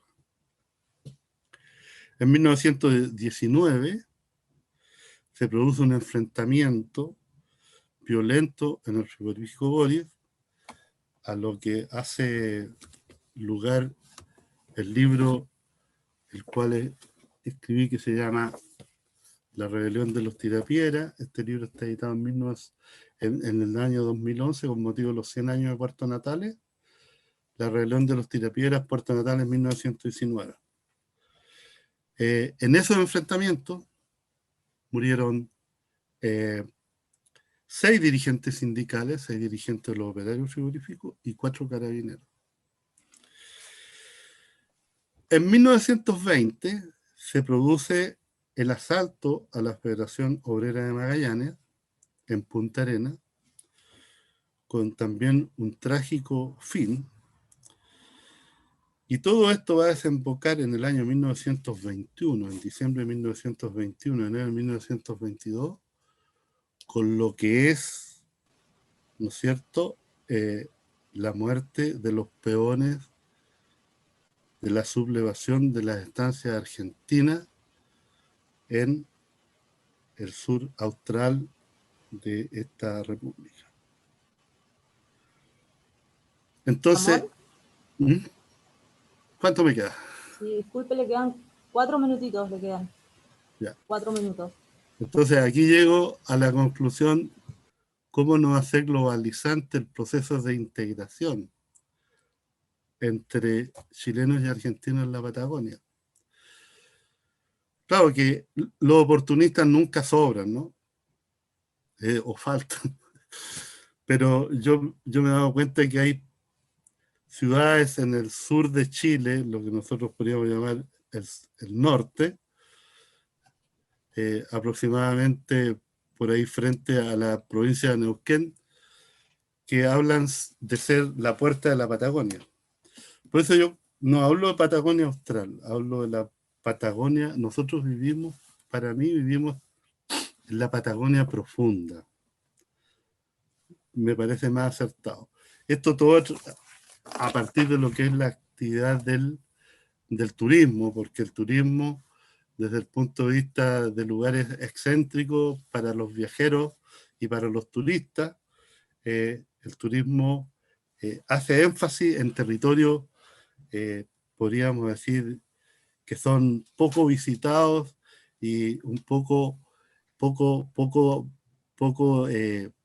descubiertos a la vista y a la existencia de las personas, de los individuos, del hombre. Bueno, pero me faltó desarrollar todo lo que es la parte del desarrollo de las ideas políticas existentes en la región y que dieron lugar a todos los sucesos que hemos estado comentando, y por supuesto qué es lo que sucedió después de la represión que se produce del movimiento de los peones, que está establecido, ¿no es cierto?, en lo que escribió se me fue el nombre del escritor argentino que escribió La Patagonia Rebelde, Osvaldo Bayer. A partir de eso, el movimiento obrero en la Patagonia entra en una situación de mutismo que no va a despertar hasta muchos años después por este grado de control que existe por parte de los estancieros y los inversionistas y capitalistas argentinos, tanto en territorios chilenos como, es decir, argentinos como chilenos. Es todo cuanto puedo. Bueno, Ramón, muchas gracias. Vero. Bueno, ahora vamos a seguir con una ronda de preguntas, en las que voy a arrancar yo haciéndole una pregunta a Mauricio. No sé si Mauricio estás por ahí. Sí, acá estoy. Bueno, como vimos, igual que te quedaste un poco sin tiempo, te vamos a dar acá un changüí, como quien dice. Bueno, yo tenía una pregunta que es acerca de qué tipos de fuentes se trabajaron para tu investigación, además de lo que es fuentes periodísticas y arqueológicas, y bueno, si fue de difícil acceso. Mira, la investigación partió por las fuentes de prensa, que justamente eran las fuentes que nunca fueron consultadas en investigaciones anteriores. No se pensaba que un hecho ocurrido en este territorio considerado vacío podía haber tenido repercusión en la prensa de Yanquihue, de Magallanes o del resto de Chile. Entonces, se había descartado básicamente por un prejuicio de metodológico, diría yo. ¿Te fijas? Entonces, como estaba esa posibilidad, yo me fui a la fuente de prensa y a partir de esa fuente de prensa fui descubriendo otras fuentes que eran documentos oficiales, que eran otro tipo de documentación que estaba toda hilada a partir de lo que la prensa estaba indicando. La única fuente que no fue posible encontrar, no significa que no exista, sino que todavía no hay posibilidades de saber dónde podría eventualmente estar, son las fuentes judiciales, documentos judiciales, porque las fuentes de prensa informan que se solicitaron investigaciones judiciales para, de alguna manera, responsabilizar efectivamente vía legal a los dueños de la compañía. Muchas gracias. Marce, ¿querés seguir vos con las consultas? Sí, una consultita más le voy a hacer a Mauricio. ¿Sí? Mauricio, sí, ¿cuáles fueron los principales obstáculos que se le presentaron en su investigación en Baker? Y una vez obtenidos esos resultados en la investigación, ¿qué repercusión tuvo para la prensa chilena? A ver, los principales obstáculos para mí, dices, ¿sí? Sí, en su investigación. Aparte de lo que estaba explicando recién de los documentos judiciales. Sí. Mira, yo creo que el principal obstáculo es la contracara de la memoria, es el olvido. Hay una situación, por ejemplo, te lo voy a contar como una anécdota. Está tan arraigada la versión oficial en varios de los puntos de esta tragedia, que indica que fallecieron 120 personas, que plantear que el fallecimiento son 59, mostrar una lista de fallecidos impresa en un periódico que está actualmente en custodia en la Biblioteca Nacional de Chile, aún así no deja que las personas que están convencidas de que fueron 120 acepten una nueva realidad. Entonces, y esta instalación de una historia y de una historiografía detrás para explicar un hecho y para exculpar a quienes estuvieron como responsables y para invisibilizar a quienes fueron las víctimas de los acontecimientos, se transforma en definitiva en una muralla para poder conversar y discutir sobre este episodio de la historia de Aysén de una manera más abierta. Yo te diría que ese es el primer obstáculo, incluso en familias descendientes. pero mirado desde un punto de vista positivo, yo he encontrado más posibilidades de apertura de caminos que de obstáculos, justamente con familias descendientes que lograron reencontrarse con ese abuelo o ese bisabuelo que había desaparecido de la historia familiar, pero que la memoria conservaba con los poquitos fragmentos que se tenían, y aportar a que esas familias pudieran cerrar ese círculo de memoria ha sido uno de los principales, no sé cómo llamarlo, aporte en este trabajo, que sigue abierto en definitiva. Bueno, Mauricio, muchas gracias. Teníamos unas preguntitas ahí en el chat. Martín Acuña, ¿estás por ahí? Te damos la palabra para que puedas expresar tu consulta. Sí, buenas tardes a todos. No sé si se me escucha. Sí, Martín, se te escucha bien. Buenas tardes.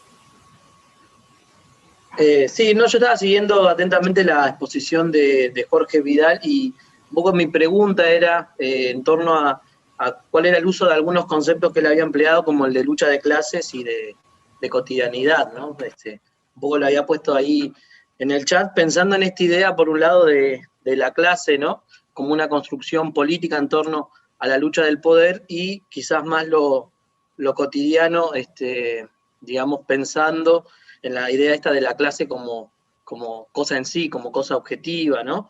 ¿Cómo era la combinación, y a partir de qué indicadores por ahí un poco él hace ese estudio que un poco me llamó la atención eso? Jorge, ¿estás por ahí? Sí, estoy acá. Como tomo el concepto desde Thompson, esta categoría es un proceso en formación. No es una categoría que preexiste o que es una consecuencia inevitable del el capitalismo, sino que se va formando en los procesos de lucha a través de las vidas cotidianas, en la explotación, pero también en los procesos de consumo o en la vida barrial, regional, etcétera, etcétera. Es desde ahí que se constituye la clase. De hecho, Thompson señala que la formación de clase y de conciencia de clase es el último eslabón del proceso de lucha y no el primero. Y en ese sentido, la vida cotidiana y la vida cotidiana con las complejidades que posee, no solo en el proceso productivo, sino también en aquello que podríamos denominar vida privada, es el vínculo que existe ahí.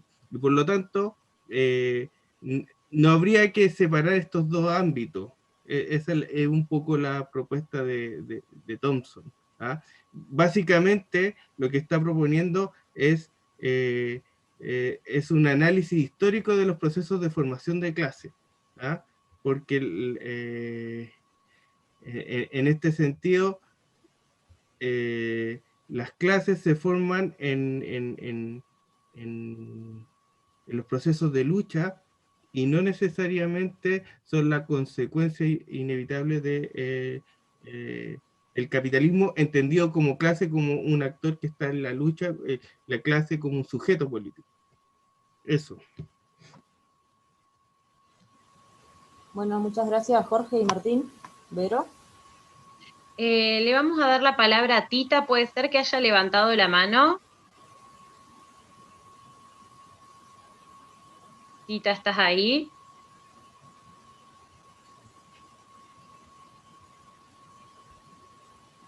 Sí, acá estoy, pero no levanté la mano. Igual aprovecho a decir que es interesante las propuestas, muy, muy interesante. Gracias, pero no había levantado la mano, quizá porque soy muy gesticuladora. No hay problema, disculpa. Entonces, le damos la palabra a Nicolás Gómez, que había hecho una pregunta en el chat. Nicolás, te habilitamos el micrófono. Sí, hola, ¿qué tal? ¿Cómo están todos, todas? Gracias por las charlas, por las presentaciones muy interesantes. y también muy agradecido de poder estar acá. Sí, en el fondo, mi pregunta era un poco tomando un poco de lo que planteaba Jorge y también en relación a ciertas sugerencias que hizo don Ramón Arriagada en relación a la formación de la clase como experiencia, ¿ya? Porque en el fondo es la lógica de Thompson. Y ante justamente esta propuesta de lo globalizante que es la historia patagónica, nuestra historia patagónica, y además de globalizante, global. O sea, desde ese punto de vista, los obreros, los trabajadores y las personas que fueron colonizando básicamente Patagonia, venían de distintas partes del mundo, claramente. O sea, muchos europeos, el capital inglés principalmente, alemán, obreros españoles de los Balcanes, etc. Entonces, esta sugerencia que hicieron al inicio de justamente esta necesidad, que yo también lo considero como una necesidad de ampliar justamente las historias del movimiento obrero. Me gustaría como conocer un poco qué opinan respecto a una idea de transnacionalizar más allá de Argentina y Chile, sino que tomar justamente elementos microhistóricos, por así decirlo, de personas, obreros, trabajadores que migraron justamente hacia Patagonia, tomar esas experiencias de vida, esas experiencias de clase, provenientes justamente desde Europa o desde otros lugares también, que probablemente nos falta ahí por averiguar también, y ahí darle también un puntapié a continuar justamente con esta labor de la historia del movimiento obrero en Patagonia, que a mi juicio todavía ha estado en una fase que me parece que es necesaria y está bien, pero todavía muy centrada en justamente esta lógica de la región autárquica, la circulación y las circulaciones dentro de Patagonia chileno-argentina, probablemente Chiloé, algunos casos probablemente muy puntuales como el del gallego Soto, que se reconoce mucho como el obrero español dirigente que llegó a la Patagonia Argentina y todo eso, pero bueno, ahí quizás falta un poquito expandir un poco hacia hacer la Patagonia como un espacio no solamente del sur global, sino como un espacio integrado globalmente, no solamente en el capital, sino que también en el trabajo. No sé si me explico. Eso. Muchas gracias.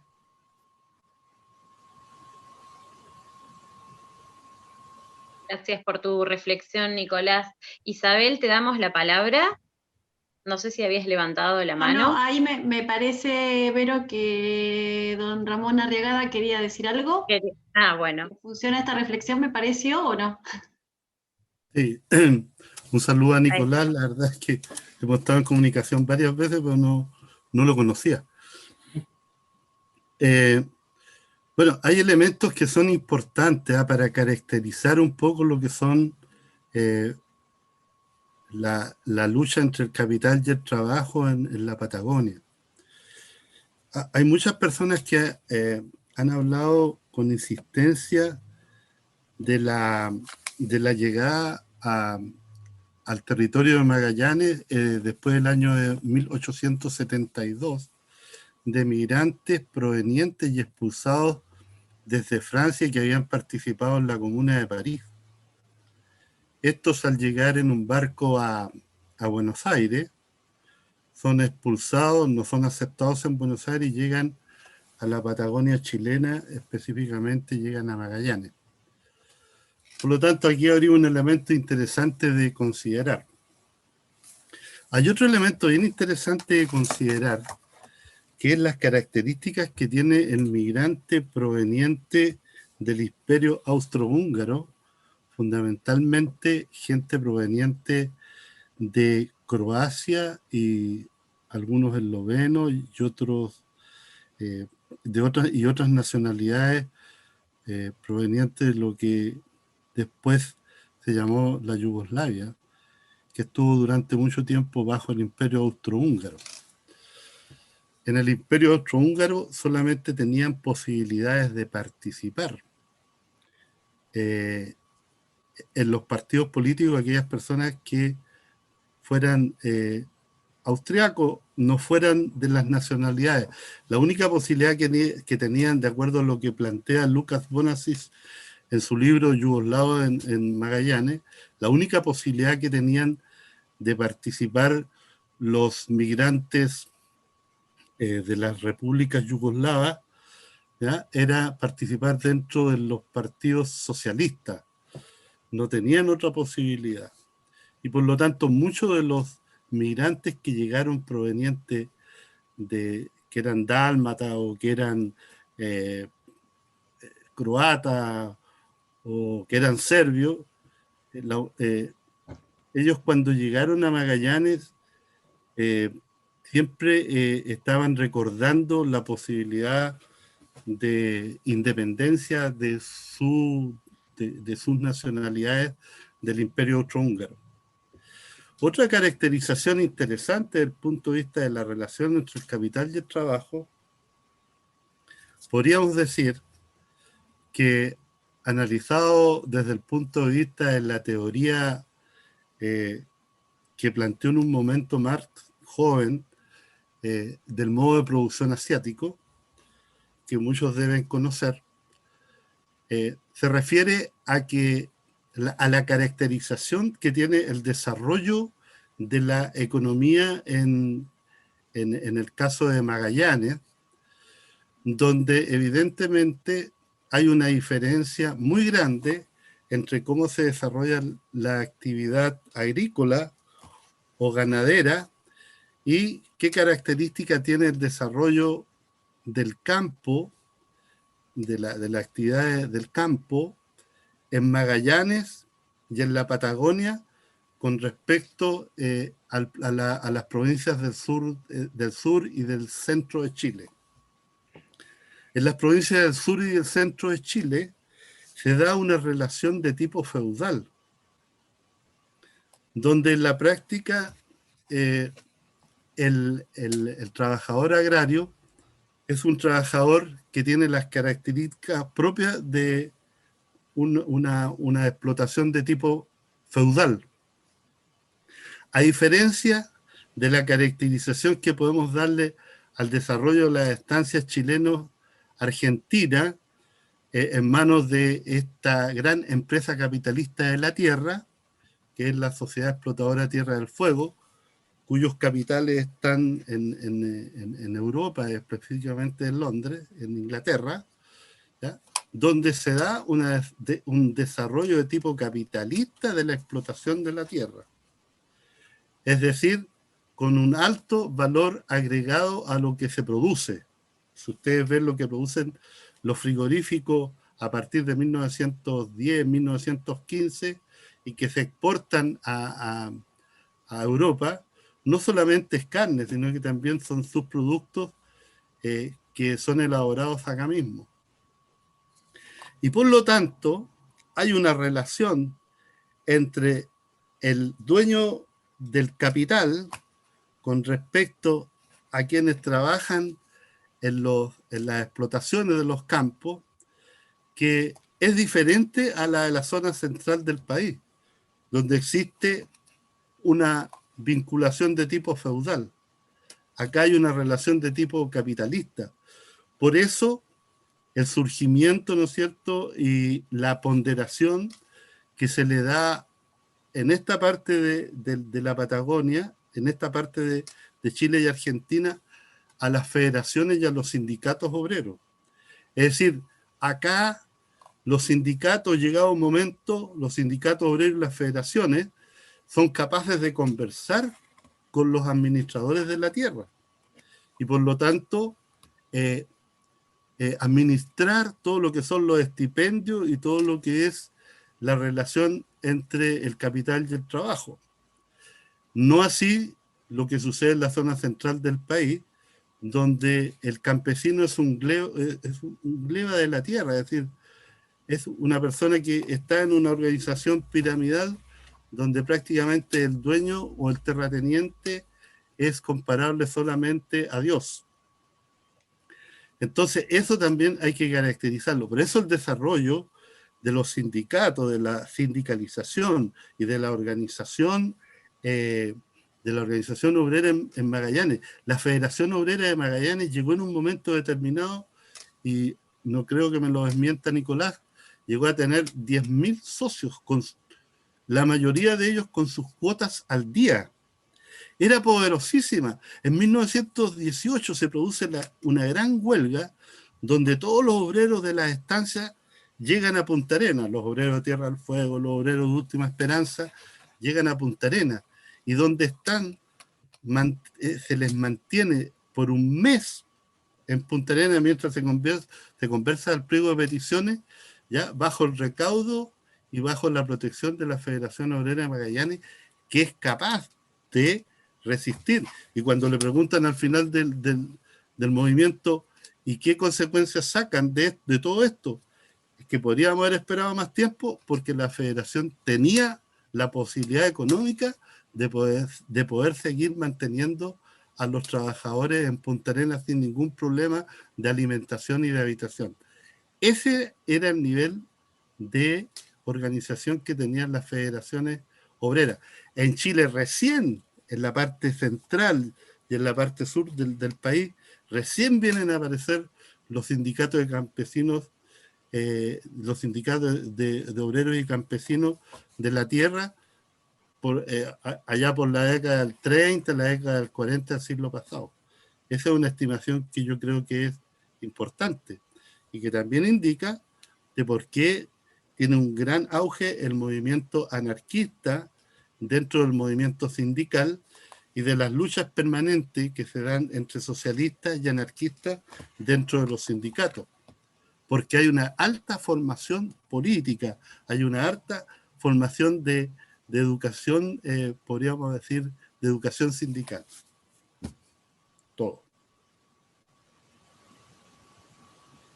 Muchas gracias. Mauricio, vos habías pedido la palabra.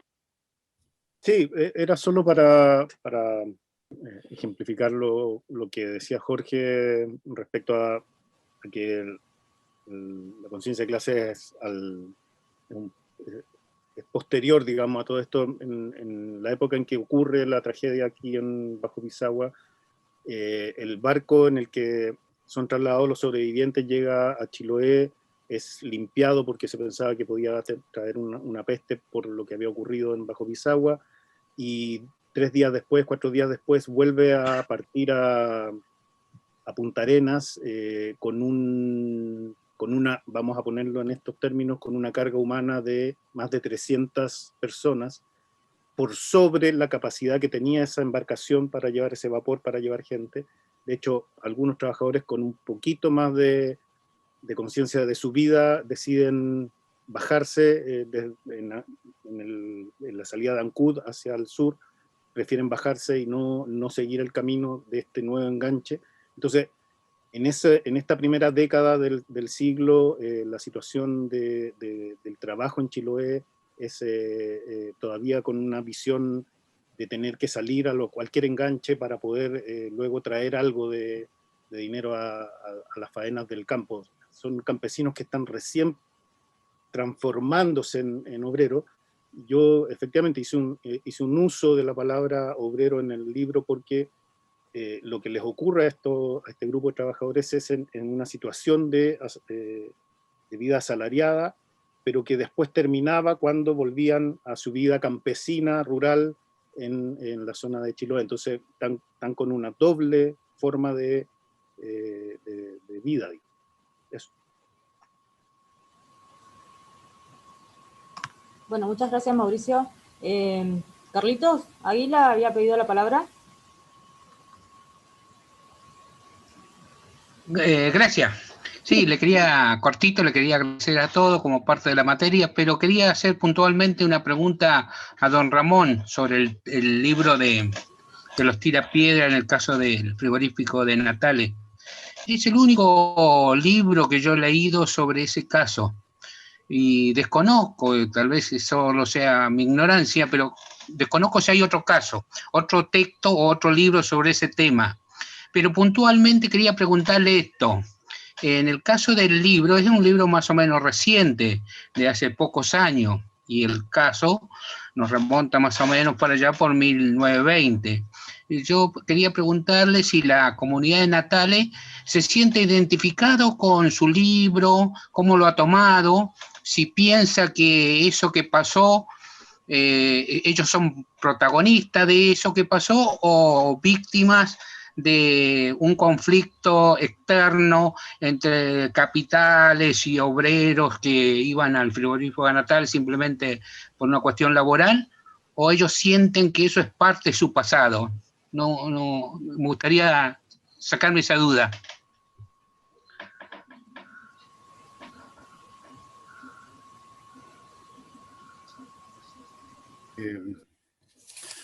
Yo cuando hice una reseña, Carlos, de lo que es mi libro, este sentido que tiene la identificación, porque yo cuando llegué en el año 1980 a Puerto Natales, la verdad es que yo preguntaba por los acontecimientos de Boris y era muy poca gente la que me podía dar antecedentes sobre lo que había sucedido. Había mucha especulación, se hablaba de que habían muerto alrededor de 100 personas, que habían muerto alrededor de 50, que fue una revolución.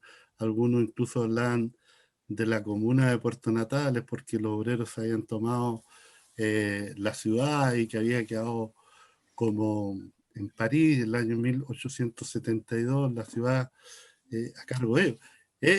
Es un hecho interesante, es un hecho bonito, es un hecho que cualquier ciudad pequeña, cualquier pueblito de Chile o Argentina le gustaría tener dentro de su historiografía.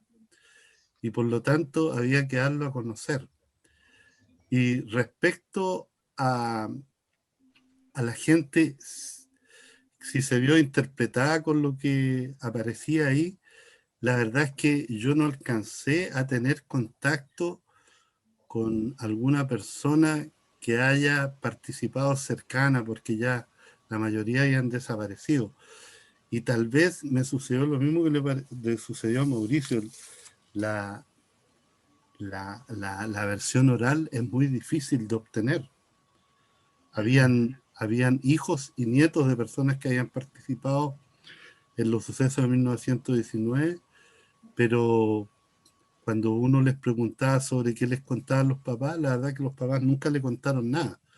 Es un poco también lo que ha sucedido desde el punto de vista traumático de la población después del golpe militar de 1973. Es muy poco lo que los padres le transmiten a los hijos respecto a las experiencias duras que muchos de ellos tuvieron que vivir. Un poco preocupados por la salud mental también, porque los hechos de los cuales se habla de la dictadura militar y toda la parte confrontacional son duros de enumerar y de relatar. Pero flotaba en el ambiente esto de los tirapiedras. Y la verdad que ahora me provoca una gran satisfacción, y lo digo sin falso orgullo, ver que hay una gran cantidad de agrupaciones, negocios, que ya están hablando de los tirapiedras.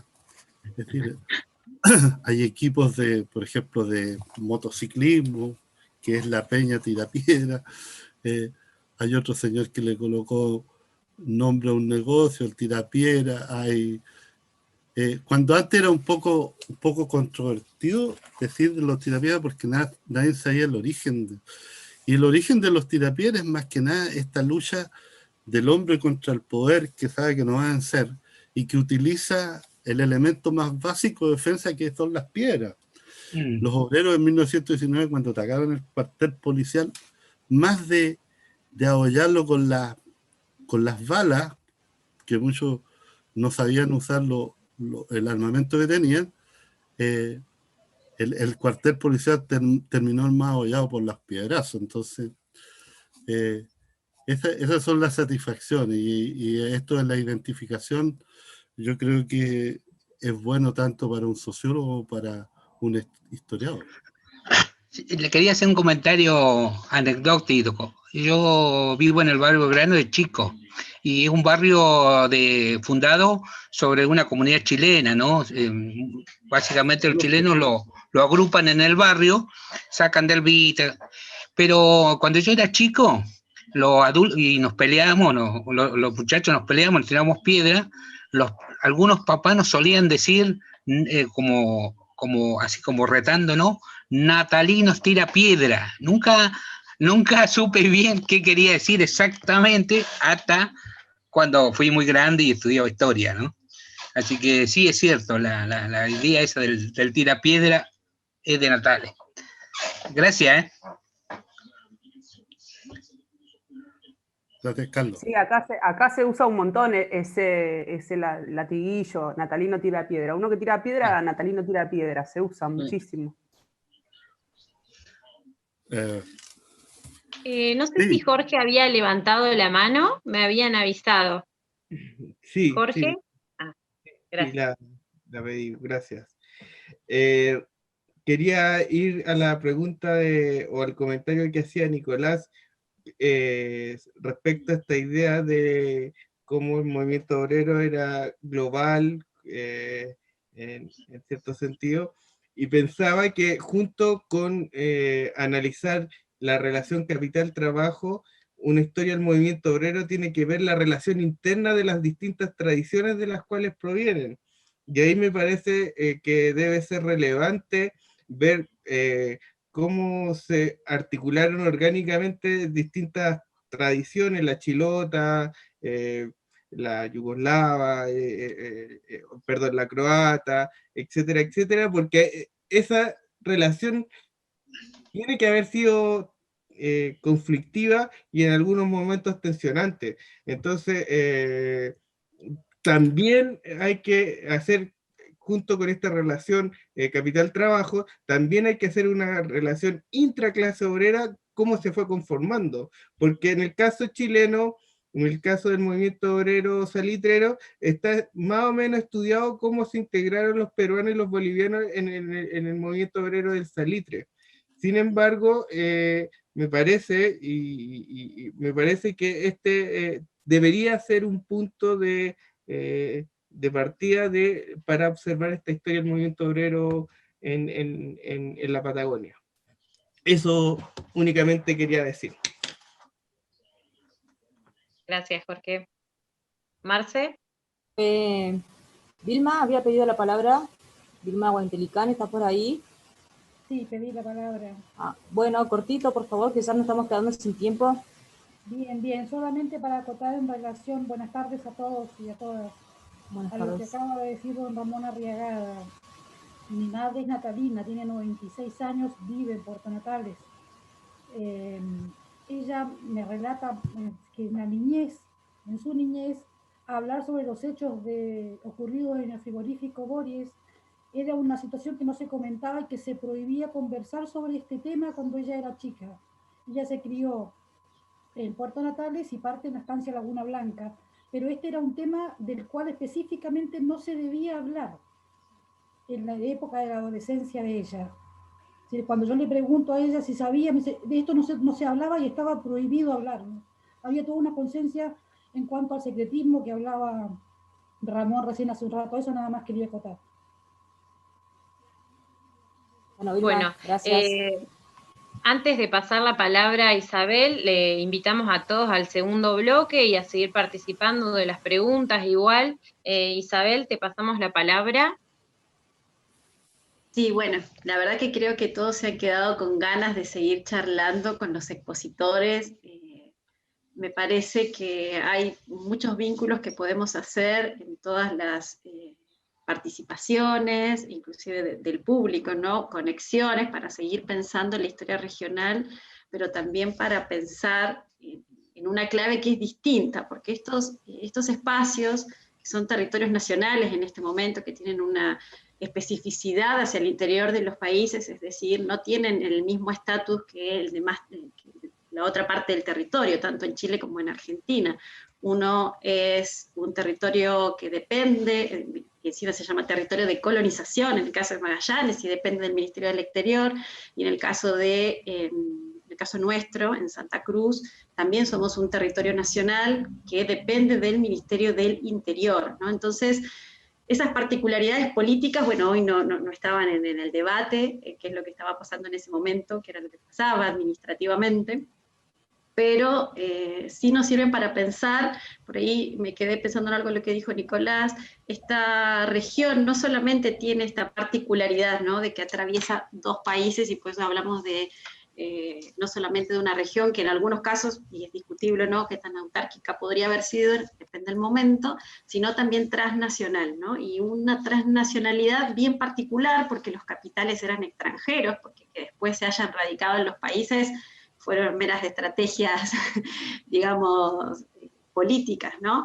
Entonces nos sirve para seguir pensando qué pasa, ¿no? Y lo mismo pensaba respecto a cómo se fueron construyendo esas diferentes tradiciones, ¿no? Porque mencionó Mauricio que era un poco, contextualizó qué pasaba con esos trabajadores, chilotes, que venían de esas agriculturas familiares, ¿no?, y que se insertaban temporalmente como obreros asalariados, ¿no?, una tradición que es desde fines del siglo XIX y que hasta no hace tanto tiempo seguía siendo como una parte de la normalidad de la vida de la isla, y que se encontraban con trabajadores que venían de otras tradiciones, con otros recorridos, ¿no?, militantes sindicales, ¿no?, con distintas ideas, y cómo de todo eso vamos a ver. Algunos ya salieron acá respecto a lo que pasó, por ejemplo, en Natales en 1919, que la idea es que se hayan quedado con gusto a poco, porque, insisto, el año que viene pretendemos hacer una actividad que sea mucho más amplia. Ustedes piensen que el contexto que dije al inicio tiene que ver con una cátedra, es decir, esta es una actividad en el marco de una cátedra con invitados, y que demos la posibilidad a que tengamos invitados externos que nos acompañen, y también ir aprendiendo y dialogando con ustedes, porque como bien mencionaba Vilma, hay muchos silencios, y esos silencios tienen que ver con el pasado traumático. Todos quienes hemos estudiado de alguna u otra manera algún pasado traumático, pueden ser las huelgas, pero tenemos lamentablemente muchas historias en nuestros países, sabemos que el silencio es parte, ¿no?, de esa memoria que ha quedado traumatizada en las familias, y que de a poco hay que ir rompiendo esos silencios, y que estos aportes de la historiografía ayudan, ¿no?, a ir mostrando otras verdades ocultas por mucho tiempo. Como decía Mauricio y también Ramón, a veces quienes nos ponemos a investigar empezamos a discutir con algunas ideas que están arraigadas, ¿no?, sobre todo el tema del número siempre es un problema, ¿no? Pero más allá de ese detalle que puede ser lo cuantitativo, lo cierto es que las memorias orales, ¿sí?, tienen muchísima información valiosa para pensar no solamente la historia, pero sino también para pensar el presente, ¿no? Un poco de eso también vamos a hablar en el siguiente bloque.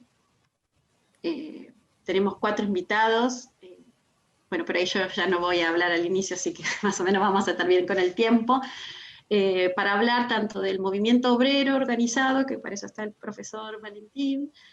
También nos va a acompañar don Luis Mancilla para hablar de la participación de los chilotes en la huelga. Bueno, Miquel Subimendi, que está aquí, va a hablar de los aportes de la arqueología respecto a las huelgas del 2021, y el profesor Mancilla al cierre para pensar estas propuestas pedagógicas para enseñar la historia regional. Y eso, bueno, nos sirve tanto de este lado del alambre, como digo yo, como del otro lado del alambre, ¿no? Porque es un pasado que de alguna manera se comparte.